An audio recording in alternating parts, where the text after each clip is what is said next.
Hello everyone, today we are breaking down Season 1 Episode 7 before fall of The Witcher. The timeline for this episode changes a lot from the last one. All the timelines are happening within weeks of each other, so let's say Ciri is in the present timeline, Geralt and Yennefer's timeline is about 12 days before those events. The first thing we see is Ciri walking into a town. Remember, Dara left her last episode, and she is all alone. She says she is heading off to Skellige. It is never said why, but in the last episode, Ciri said that she ice skated at Skellige with Krakencrate, who is a nephew to her step-grandfather, King Aist. It would be the safest place for her right now while on the run from Nilfgaard. She would at least be around people she trusted. A woman overhears that Ciri wants to go to Skellige. Her name is ZOLA. She tries to talk Ciri out of going, saying how the roads are dangerous and no place for a child. Ciri tries to avoid the woman, walking away from her, but Zola stops Ciri. She tells Ciri she can stay with her and her family. They don't have much, but they have a roof, food, and a place to sleep. Zola tells her she has one more thing to buy. Then she will make room on one of her 2 horses for her, and they will head towards her home. Ciri nods in agreement. Why is this woman being so kind to Ciri, you might be asking? Well, from the books we know that Zola has always wanted a daughter. Ciri is traveling by herself, which is very dangerous, and Zola knows this. So Zola is protecting Ciri by offering her a place to stay, and she also gets what she wants, a daughter. Instead of waiting for Zola, however, Ciri steals one of her horses and rides off. Ciri has hardened from her experiences on the run, being less trustworthy of people. Zola could have easily been a Nilfgaard spy or the Doppler trying to kidnap her again. We then head to Geralt, and he is watching the Nilfgaardian army marching. He believes that they are heading towards Cintra. Geralt arranges a meeting with Mousesack, who has spent his time advising Queen Calanthe since Pavetta and Duny's marriage. Geralt just wants to know if his child Surprise is safe, if he is healthy. Mousesack lets Geralt know that the child is actually a she, and she is doing fine. Geralt is quite surprised that it is a girl. Why is he surprised by this? I don't know. I believe he assumed destiny would grant him a boy to train to become a witcher. Girls can become witchers, but it is very uncommon. Mousesack lets Geralt know that Queen Calanthe has been taking care of Ciri since her parents died a long time ago when they were lost at sea. Mousesack is curious though why Geralt would come now of all times to check on his child Surprise. Geralt lets him know how Nilfgaard is marching towards Cintra and he fears for the child's safety. Geralt then realizes that assassins have followed Mousesack to kill him.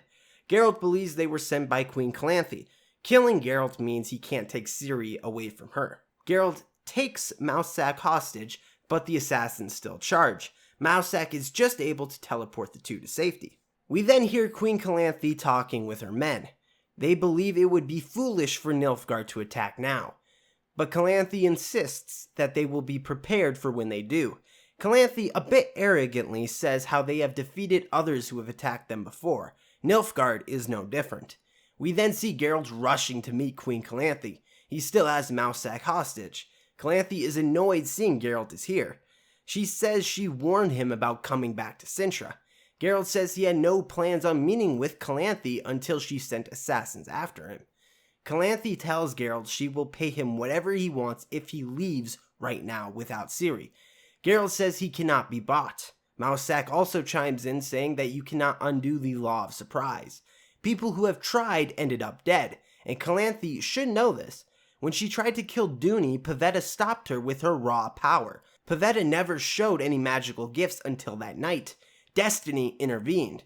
Geralt says he is there to protect the child, if Nilfgaard does attack the city. Geralt tells Queen Calanthe he will take Ciri out of the city and protect her, and he will bring her back unharmed, after the fighting with Nilfgaard has stopped. So he doesn't even want to keep Ciri. Geralt just wants to make sure she doesn't die when Nilfgaard does attack. Geralt does feel responsible for the child because Ciri is his in a way. Queen Calanthe does not want to lose Ciri though. She has raised her like a daughter, and Ciri is all she has left to remember her daughter, Pavetta. And Ciri is a spitting image of her. But Queen Calanthe begrudgingly agrees to let Geralt have Ciri, proclaiming that the law of surprise has been called. We then find Calanthe having an emotional goodbye with Ciri. Geralt walks into the room and meets Ciri for the first time. Except it's not Ciri, it's somebody else, disguised as her. Calanthe is trying to play a ruse on Geralt. Mousak watches all of this in silence. The fake Ciri says she wants to say goodbye to her friends. Calanthe tells Geralt she will summon him when Ciri is ready to go. Geralt walks out the door. Mousak shoots him a look as he leaves. Geralt's medallion vibrates, signifying that magic is being used. All Witchers carry these medallions. They signify what school they went to. Geralt has a wolf on his, meaning he went to the School of the Wolf. But they also serve a practical purpose. The medallions sense magic, vibrating and tugging on the chain when magic is being casted, or they are around magical beings. That is why Geralt looks at his medallion. He knows Mousak is trying to send him a message. Mousak throughout the series has warned people about destiny, how you can't cheat it, and if you do try to, you'll end up dead. He wants Geralt to know about the ruse, but he can't say it directly because Calanthe would be upset with him, so he sends this spell because he knows Geralt can sense it. Geralt follows the magic, and a hidden door is open. Geralt follows the path out into a courtyard. He sees the fake Ciri saying goodbye to her friends. The real Ciri is amongst them. The fake curtsies and says, "Your Highness." Geralt realizes the ruse. Geralt confronts the Queen about her trickery. Queen Calanthe is very blunt with Geralt. She says Ciri is not leaving. She is safe with her. She then tells Geralt that he and Destiny can both fuck right off. Queen Calanthe boasts of her army, her navy, and herself, believing there is no chance Nilfgaard can defeat her. Geralt tells her that her arrogance will not be able to save Ciri if Nilfgaard is able to breach the city gates, that she is sentencing Ciri to death instead of letting her come with him as a precaution. King Aist arrives and Calanthe tells him to get Geralt out of the castle. He escorts the Witcher outside. Geralt asks Aist why he is not honoring the law of surprise like he did with Pavetta and Duny 12 years ago. He says, "Because I had a granddaughter." Aist cares for Ciri deeply. He has been with her since she was born. Pavetta was a stranger to him, making the decision to do the honorable thing a lot easier than it is now. Aist asks for Geralt to promise not to come back. Geralt cannot make that promise, and Aist traps him behind bars. It is never said what their plan was for Geralt at this point. Later on the episode, they fetch Geralt to escort Ciri out of Cintra after Nilfgaard attacks. Was this the plan all along, having Geralt as a last resort, or were they planning on executing him instead? We will never know. We then find ourselves with Yennefer. She has just arrived at an excavation site ran by Nilfgaard. She meets an old friend, Istred. Istred explains how Nilfgaard, in a way, is good for the people. Most of the people here were starving before Nilfgaard, and now they're not. Everyone gets something with Nilfgaard ruling. Yennefer believes Istred has bought into Nilfgaard's philosophy. Yennefer tells Istred how much she misses him, how it isn't too late for what they talked about in the cave at Aretuza all those years ago. Istred continuing his work and Yennefer advising at court and being together. Istred doesn't understand why now, why him. She could have anyone. She tells him she has, and that it was fun at first, but they didn't love her because of her true power. They loved her because of the power that came with her position at court. Yennefer leans in and kisses Istred. Istred then says he has spent years waiting for this moment, waiting for the moment she realized they were meant to be together. Istred even tells her how he would come up with excuses to study at Aden, where Yennefer served for many years, just to get close to her once again. But every request he made was denied. They were all shut down by her. Istred said he lost himself in his work to forget about her. He fell back in love with his work because of the beauty and purity of it. Istred then says that Yennefer went after the thing she loved, power. Istred seems sad now and says he is glad Yennefer left her eyes alone, remembering what they had together before her enchantment. Istred leaves her there, rejecting her proposal. Yennefer is then approached by Vilgefortz, who is a mage and is part of the Brotherhood of Sorcerers. He tells Yennefer that Nilfgaard has been enlisting mages into their service. Neither of them have a legitimate letter of safe conduct, so they both need to leave as soon as possible before discovered. Vilgefortz wants her to come back with him to Aretuza. The Brotherhood thinks Yennefer is rash and unpredictable, but Vilgefortz thinks that is exactly what he and Tissaia need right now. He tells her Tissaia said she was her best student she ever taught. This is very high praise coming from Tissaia, especially when you think about how many students she has taught over the years. meaning Yennefer could be a very powerful ally in the wars to come. We head to Aretuza. This is where Yennefer studied magic all those years ago. Vilgefortz and Yennefer enter a room at Aretuza together. He informs Yennefer that Nilfgaard is planning to attack Cintra, and that they need the northern kingdoms to come to their aid. Yennefer does not care, she wants to know where Tissaia is. Vilgefortz informs her that Tissaia has no idea she is even there. He lied to her, hoping she would help his cause. Yennefer is already fed up with this place, saying, "It took 5 minutes for the lies to start. Why do I expect anything else from a place held together by bullshit?" Yennefer enters her old room at Aretuza, where she finds 3 initiates. They question why Yennefer has returned to Aretuza, a question Yennefer cannot even answer at this time. Yennefer then shows the girls another use for the herbs they use in botany class. She shows them how mixing 2 herbs can have psychedelic effects. During their time on drugs, Yennefer learns that one of the girls never even had a conduit moment. A conduit moment is when they use magic for the first time, like when Yennefer teleported to Aretuza. One of the girls says that the chapter decided it needed students from the best families, allowing people to buy their way in. It makes sense for the chapter. They would have even more influence over the kingdoms when a student's family is very powerful to begin with. The girls start to get worried about what they are doing. They don't want to be expelled. Yennefer says there are far worse things than expulsion, and shows them the pool where all the mages who aren't chosen for ascension end up. Yennefer then tells them about the lies the chapter told her, about the sacrifices she had to make to become a mage. How when you choose this path you become infertile, so that the only family you have is them, the chapter, so you are only loyal to them. One of the girls says just because you fucked up your life doesn't mean we will, meaning she doesn't believe Yennefer. She thinks Yennefer is just bitter about how her life ended up. Yennefer replies, saying that the girl's magical gifts are on par with shoe leather, and that this will be her home. She will live as an eel, like the rest of the initiates who never ascended. Yennefer is telling them all this because she doesn't want them to make the same mistake she did. To give up so much, like the ability to bear children, for a life filled with emptiness. Yennefer believes she is helping the girls with this advice.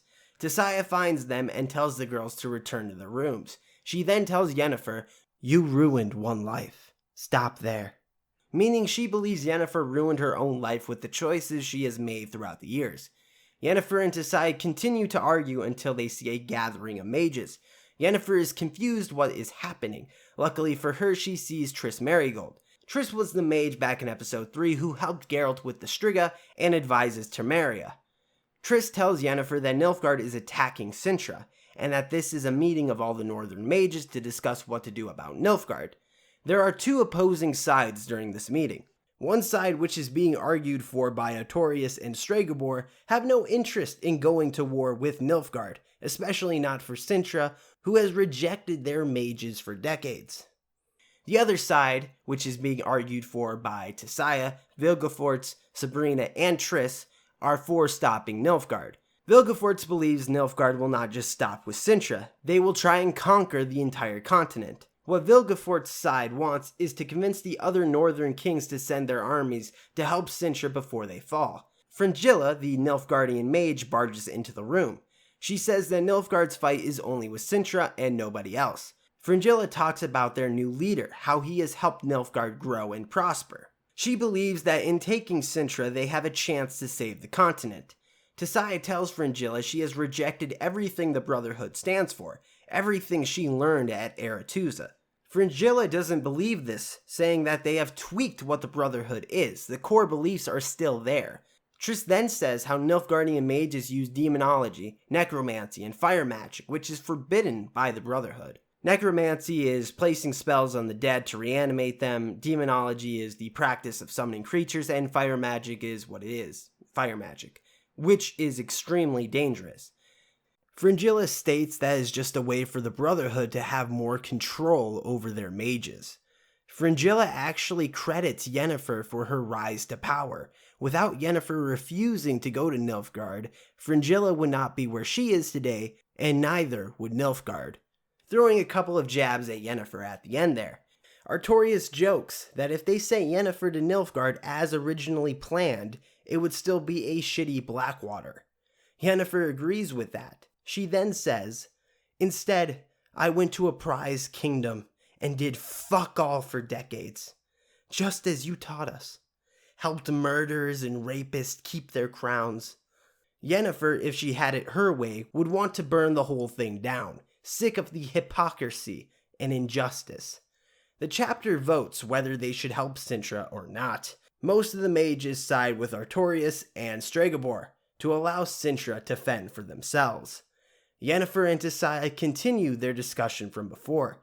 Tissaia then admits to Yennefer that Aretuza is all she has, and if Nilfgaard wins, it will be the end of it. She then tells Yennefer that Vilgefortz and her and some of the other mages are going to fight. Tissaia asks Yennefer if she will join them. Yennefer has no interest in saving the Brotherhood or Aretuza. Tissaia then says, "If you will not do it for the Brotherhood, then do it for me, please." Yennefer can see how much Aretuza means to Tissaia because of how emotional she is getting. Yennefer agrees to fight. We return to Cintra as they are being attacked by Nilfgaard. Geralt is able to escape the dungeons, conveniently grabbing the guard who had the keys. We then see Calanthe dying from her wounds, from when she met Nilfgaard on the field and was defeated. She tells Mousak how she didn't let Geralt go, that he is still in the dungeons here in Cintra.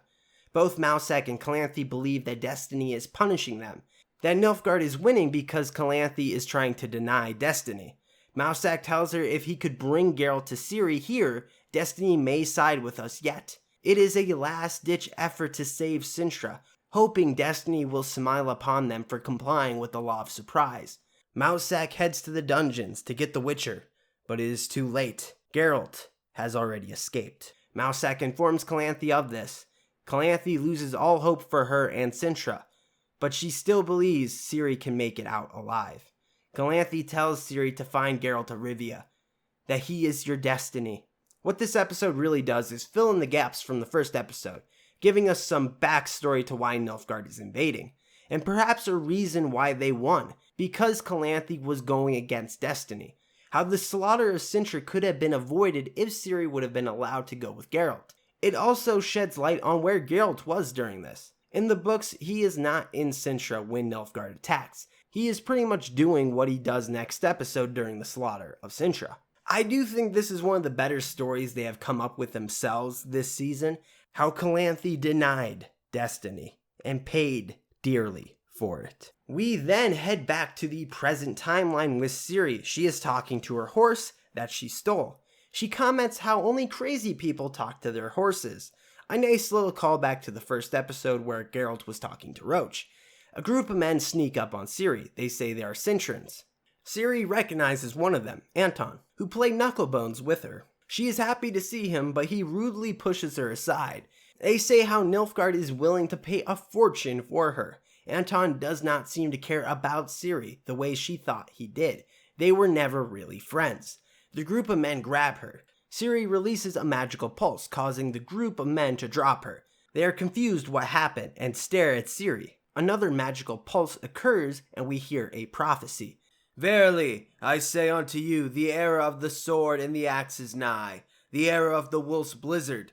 The time of the white chill and the white light is nigh, the time of madness and the time of contempt."